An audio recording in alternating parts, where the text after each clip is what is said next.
Ada satu momen dalam trading, bukan waktu profit besar, bukan waktu dapat RR tinggi, tapi waktu kita sadar, gue capek. Capek ganti-ganti teknik, capek ngejar entry, capek ngerasa selalu kurang. Anehnya, capek itu muncul bukan karena market sulit, tapi karena kepala kita terlalu ramai, terlalu banyak setup, terlalu banyak teori, terlalu banyak suara dari luar, padahal market cuma naik dan turun. Sederhana, yang ribet itu kita. Dan di titik itulah gue akhirnya paham satu hal. Mungkin masalahnya bukan kita kurang belajar, tapi kita lupa pulang ke dasar. Awalnya gue pikir semakin banyak teknik, semakin aman. Semakin banyak indikator, semakin yakin. Tapi yang terjadi malah sebaliknya. Semakin banyak belajar, keputusan makin lambat. Setup datang, tapi tangan ragu. Entry ada, tapi pikiran ribut. Di satu chart, satu teknik bilang buy.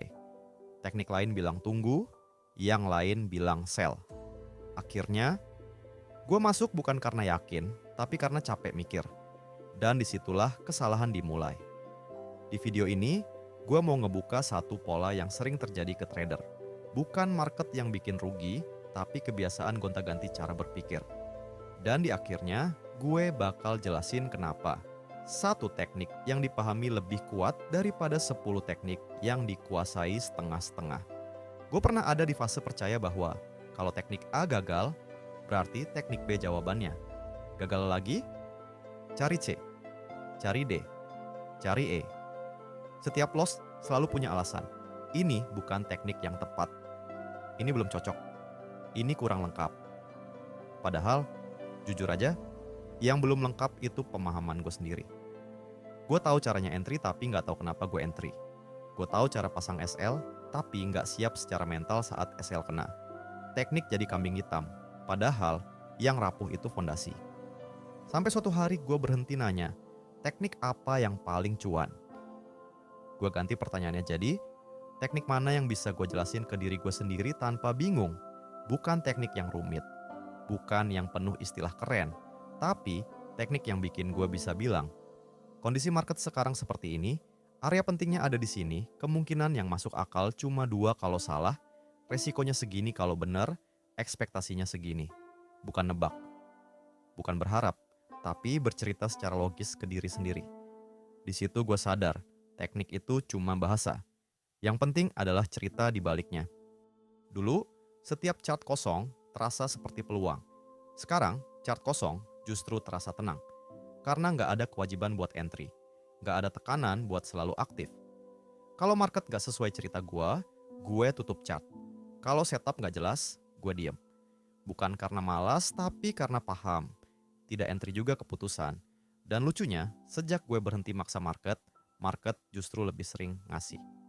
Ada satu fase berbahaya dalam trading, fase merasa belum cukup. Di fase ini, trader susah percaya satu cara gampang tergoda teknik baru, selalu mikir ada yang lebih baik. Padahal, seringkali yang dibutuhkan bukan hal baru, tapi konsistensi di satu hal lama. Kalau satu teknik sudah profit risk management-nya jelas, psikologi mulai stabil, berhenti dulu. Bukan anti belajar, tapi memberi waktu teknik itu matang. Karena kebanyakan orang gagal bukan karena tekniknya jelek, tapi karena tidak pernah cukup lama bersama satu teknik. Di titik ini gue paham, semua teknik sebenarnya sama. Support resistan, trend, supply demand, price action, semuanya cuma cara membaca probabilitas. Gak ada teknik yang selalu benar, yang ada teknik yang dipahami dengan sadar. Dan di atas semua itu, ada 2 hal yang menentukan. 1 psikologi, 2 manajemen risiko. Kalau 2 ini beres, teknik sederhana pun bisa bertahan lama. Back to basic bukan berarti mundur, bukan berarti ketinggalan zaman. Back to basic adalah tahu arah market, tahu area penting, tahu kapan masuk, tahu kapan salah, dan tahu kapan berhenti. Lalu, melepaskan hasilnya ke market. Bukan maksa, bukan ngejar, bukan berantem. Trading jadi tenang, kepala lebih sunyi, keputusan lebih jujur. Dan justru dari situ, peluang bertahan jangka panjang muncul. Kalau video ini kena di kepala atau di dada, mungkin sekarang waktunya berhenti cari teknik baru. Bukan selamanya. Tapi cukup sampai satu teknik benar-benar jadi bagian dari diri lo. Kalau lo mau bahasan lebih dalam tentang psikologi, probabilitas, dan realita trading yang jarang dibahas, subscribe channel ini. Dan tulis di komentar, gue siap back to basic. Biar kita jalan bareng, lebih pelan tapi lebih jauh.